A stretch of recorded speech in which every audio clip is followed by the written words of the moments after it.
तो कैसे हो दोस्तों, welcome back to my channel. कल खेला जाना है इंडिया और साउथ अफ्रीका के बीच तीसरा वनडे, जो कि डिसाइडर होने वाला है क्योंकि सीरीज अब एक एक की बराबरी पर खड़ी है। और इंडिया के लिए मैच जीतना बहुत ही ज्यादा जरूरी है क्योंकि पिछले एक डेढ़ महीने में इंडिया ऑस्ट्रेलिया की वनडे सीरीज हार चुका है। घर पर हम दूसरी टेस्ट सीरीज हार चुके हैं एक साल के अंदर। और अगर ये सीरीज भी हम हार गए कल, तो गौतम गंभीर की मुश्किलें बढ़ने ही वाली हैं। लेकिन सबसे बड़ा सवाल इंडिया के लिए क्या है कि नंबर 5 पर कौन खेलेगा। क्या ऋषभ पंत को खेलना चाहिए, क्या तिलक वर्मा को खेलना चाहिए, या फिर गौतम गंभीर के फेवरेट खिलाड़ी वाशिंगटन सुंदर ही खेलते नजर आएंगे, क्योंकि वो 2-3 ओवर डाल सकते हैं। एक यही खास बात है उनके अंदर। मैं तो पहले वनडे से कह रहा हूँ कि ऋषभ पंत को नंबर 5 पर खेलना चाहिए था, उनका बनता है खेलना। मतलब व्हाइट बॉल क्रिकेट से उनको मतलब बिल्कुल ही बाहर किया हुआ है। या फिर आप तिलक वर्मा को भी खिला सकते हो, जो स्पिन बहुत अच्छी खेलता है। और इंडिया के बल्लेबाज मतलब एक ऋतुराज गायकवाड़ लगा था कि हाँ स्पिन बहुत अच्छी खेल रहा है दूसरे वनडे में, और कोई इतना लगता नहीं है आजकल। लेकिन तिलक वर्मा स्पिन बहुत अच्छी खेलता है। तो मेरे हिसाब से तो ऋषभ पंत या तिलक वर्मा से में ही कोई खेलना चाहिए। और स्पेशली मैं चाहता हूँ कि ऋषभ पंत खेले, क्योंकि आप इतने बड़े खिलाड़ी को नहीं बाहर बिठा सकते हर बार। तो मुझे तो ऋषभ पंत खेलते हुए देखना चाहता हूं मैं तो उनको। लेकिन मेन कंसर्न है इंडिया की बॉलिंग, क्योंकि हम 350 रन भी चेज करवा रहे हैं। पहले वनडे में भी 11 रनों पर हमने उनके 3 आउट कर दिए थे, उसके बाद भी वो 300 350 तक के करीब पहुंच चुके थे और सिर्फ 17 रनों से हम वो मैच जीते। नीचे से आके जैनसन कॉर्बिन बोस ने जो पिटाई करी थी, एक अर्शदीप सिंह और कुलदीप यादव, इनके अलावा बाकी के बॉलर्स लगता ही नहीं कि विकेट निकाल पाएंगे। जडेजा भी रंग में नहीं लग रहे। पहले मैच में अच्छी बैटिंग करी, दूसरे मैच में मतलब लगे ही नहीं वो टच में, उनके बल्ले पे बॉल ही नहीं लगी कोई ढंग से। और फिर आप कह सकते हो बॉलिंग में भी कुछ ऐसे ही हाल था। मतलब एक ड्यू थी, ठीक है, पर आपको बॉलिंग तो अच्छी करनी पड़ेगी ना, अच्छे एरिया में डालनी पड़ेगी। आप ड्यू का तो बहाना आप क्या ही बनाएंगे हम, वो तो कंट्रोल में है ही नहीं हमारे।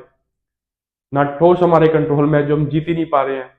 और लगता नहीं मुझे अब कभी जीतेंगे। मुझे ऐसा लगता है अगर कल इंडिया टॉस जीत गया तो मैच जीतने की इतना बड़ा चीयर नहीं करेंगे ग्राउंड में, जितना टॉस जीतने के टाइम पे होगा। और सिर्फ क्राउड नहीं, या पूरे टीवी पे बैठने वाले फैंस नहीं, जो टीम के खिलाड़ी हैं वो भी मतलब बहुत खुश होंगे अगर कल हम किसी तरह टॉस जीत चुके, क्योंकि 20 टॉस हम लगातार हार चुके हैं। और कल भी हार गए अगर, तो 21 टॉस का शगुन हो जाएगा ये। मतलब कैप्टन बदल गए, साल बदल गए, पर टॉस की जो पनौती एक लगी हुई है ना, वो नहीं जा रही। तो इंडिया के लिए बहुत मतलब प्रेशर इंडिया पे ज्यादा है, क्योंकि वो तो टेस्ट सीरीज भी जीत के आ चुके हैं। पहला वनडे जो वो बुरी तरह हार सकते थे, वो सिर्फ 17 रनों से हारे।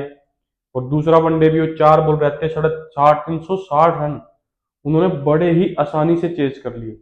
उन पे था ही नहीं कोई प्रेशर।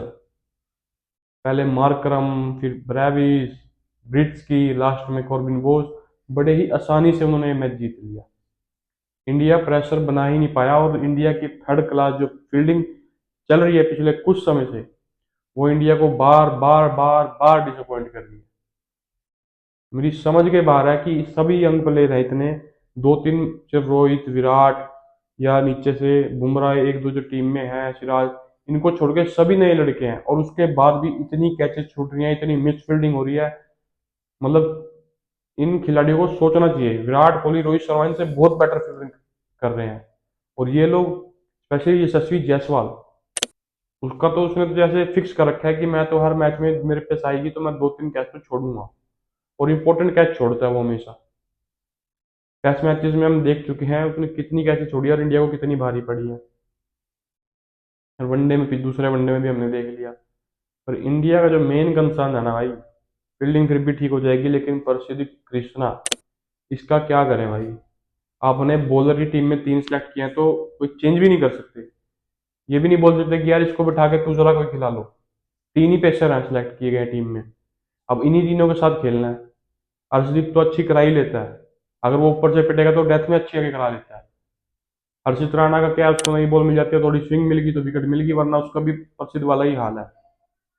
एटीट्यूड पर उसका इतना है आजकल, मैं देख रहा हूँ कि एक विकेट मिलती ही इतना एटीट्यूड दिखाता है वो, जो चौका लगता है तो ऐसा लगता है पता नहीं यार ये कैसे लग गया मुझे चौका। और बॉलिंग उसकी इतनी घटिया, वो क्यों टीम में है समझ नहीं आ रहा। क्या इंडिया के पास बॉलर ही नहीं बचे? कब तक यार, कितनी बार बोलूं यार मैं भी इस वीडियो में कि डोमेस्टिक बोल बोल के ही थक लिया हम तो। मतलब क्या सिलेक्टर कर रहे हैं, सिलेक्टर तो बस सिर्फ ट्रिप पे ही घूमता रहता है इंडिया के साथ। उसका काम जाके डोमेस्टिक में प्लेयर छांटना है कि कौन परफॉर्मेंस दे रहा है, किसको टीम में सेलेक्ट करना है। वो इंडिया टीम के साथ ट्रिप घूमता रहता है, कभी दुबई, इंग्लैंड, ऑस्ट्रेलिया। तो इंडिया पे बहुत प्रेशर है और इंडिया अफोर्ड नहीं कर सकती कि इंडिया कल का मैच हारे और सीरीज गवा दे, क्योंकि इंडिया अगर सीरीज हार गई तो सबसे ज्यादा जो क्रिटिसिज्म होगा वो होगा गौतम गंभीर के सर पर। क्योंकि अब ना आप कोहली को कुछ बोल सकते, 200 ऑलरेडी लगा चुका है। ना आप रोहित शर्मा को कुछ बोल सकते, पिछली सीरीज में वो प्लेयर ऑफ द सीरीज था। इसमें भी पहले मैच में उन्होंने बहुत अच्छे रन मारे। हाँ ठीक है, दूसरे मैच में नहीं लगे, कोई बात नहीं। अभी एक मैच पड़ा है, दोनों अपना कर चुके हैं। लेकिन क्रिटिसिज्म तो अब हारने पे आपको ही मिलेगा। अगर आप कह रहे हो ना कि आपने ही एशिया कप और चैंपियन ट्रॉफी जिताई है, उसका क्रेडिट आपको चाहिए, तो भाई हारने का भी आपको ही मिलेगा।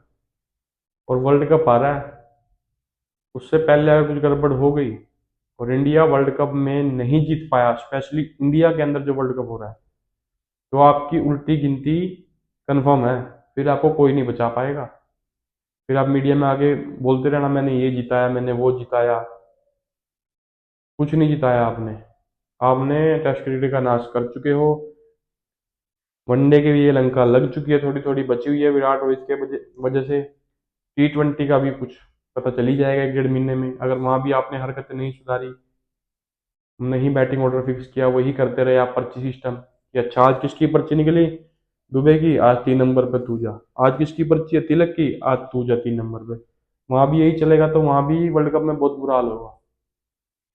तो इंडिया को बहुत सारी चीजें फिक्स करनी है। बैटिंग मतलब बहुत स्ट्रांग है हमारी, बैटिंग में रन्स आ रहे हैं, दोनों मैच में रन्स लगे हैं, लेकिन बॉलिंग और फील्डिंग, स्पेशली प्रसिद्ध कृष्णा को अब थोड़ी रिस्पॉन्सिबिलिटी लेनी होगी, क्योंकि काफी समय से यार वो इंडियन टीम के साथ है यार, और अब काफी मैचेस खेल भी चुका है। अब वो कोई यंगस्टर नहीं है 19-20 साल का कि हाँ बच्चा है। बच्चा नहीं है भाई, बहुत आईपीएल के मैचेस खेल चुका है, टेस्ट मैचेस खेल चुका है, इंग्लैंड में, ऑस्ट्रेलिया में, वनडे खेल चुका है। और क्या चाहिए भाई तुझे, तेरे पास स्पीड है सब। क्यों एक ही बॉल डालता था, छोटी बॉल, मारे जाएगा मारे जाएगा मारे जाएगा, छोटी बॉल। कैप्टन को भी समझ नहीं आता तेरे को क्या बोले। रोहित शर्मा देखता रहता है भाई, क्या करें इसका। तो अब प्रसिद्ध कृष्णा को रिस्पॉन्सिबिलिटी लेनी होगी, वरना कल का मैच भी अगर हार गए तो फिर मैं देखना चाहता हूँ गंभीर प्रेस कॉन्फ्रेंस में आके क्या बोलेगा। हालांकि मैं नहीं चाहता कल इंडिया हारे, मैं चाहता हूँ इंडिया जीते, क्योंकि मुझे पता है अगर इंडिया कल हारी तो उसका ये प्रेशर विराट रोहित पे भी डालेंगे। सबको पता है ये बात। तो मैं ये बिल्कुल नहीं चाहता। मैं चाहता हूँ दोनों कल भी रन मारे, विराट हैट्रिक लगाए सबको भी। और हो सकता है ऐसा, कल अगर विराट एक और सेंचुरी मार दे, क्योंकि कल का जो मैच है वो एक हाई स्कोरिंग ग्राउंड पर है, विशाखापट्टनम। छोटा वो ग्राउंड है, बैटिंग पिच मिलेगी और वहां पर बहुत स्कोर लगता है। और मैं चाहता हूँ कल इंडिया टॉस जीत जाए और इंडिया सेकंड बैटिंग करे, क्योंकि अब फर्स्ट बैटिंग में आप 400 भी मार दोगे ना, जिस तरह की बॉलिंग है हमारी, स्पेशली हर्षित राणा और प्रसिद्ध कृष्णा, ये नहीं डिफेंड कर सकते। तो इंडिया को स्पेशली आज रात को मुझे लगता है केरल को टॉस की ही प्रैक्टिस करनी चाहिए कि किसी तरह तो टॉस जीत जाए, या कोई किसी से कोई मंत्र पूछ ले, किसी को साथ ले चले कि भाई जितवा दो मेरे को टॉस। और मैं तो अब उन लोगों के बारे में सोच रहा हूँ जो लोग कहते थे कि यार टॉस तो फिक्स है, इंडिया ने टॉस फिक्स कर रखा है। T20 वर्ल्ड कप में बोलते थे रोहित यार ऐसे इतनी ऊपर पे चलता है, टॉस फिक्स है फिक्स है। अरे भाई फिक्स करना तो अभी भी कर लेते हैं फिक्स, अब क्यों नहीं कर रहे हैं फिक्स। तो उन लोगों पे भी हंसी आती है मुझे बहुत। पर अभी कल का इंतजार है, तीसरा वनडे डिसाइडर मैच, मजा आने वाला है। नेल बैटिंग होने वाला है, क्योंकि जिस तरह के 2 मैच हुए हैं ये भी मुझे लगता है लास्ट ओवर तक ही जाएगा, और बहुत मजा आने वाला है। तो देखते रहिए आप तब तक मेरी वीडियोस। कल मिलेंगे आपसे फिर मैच के बाद। लाइक कीजिए, सब्सक्राइब कीजिए। बाय।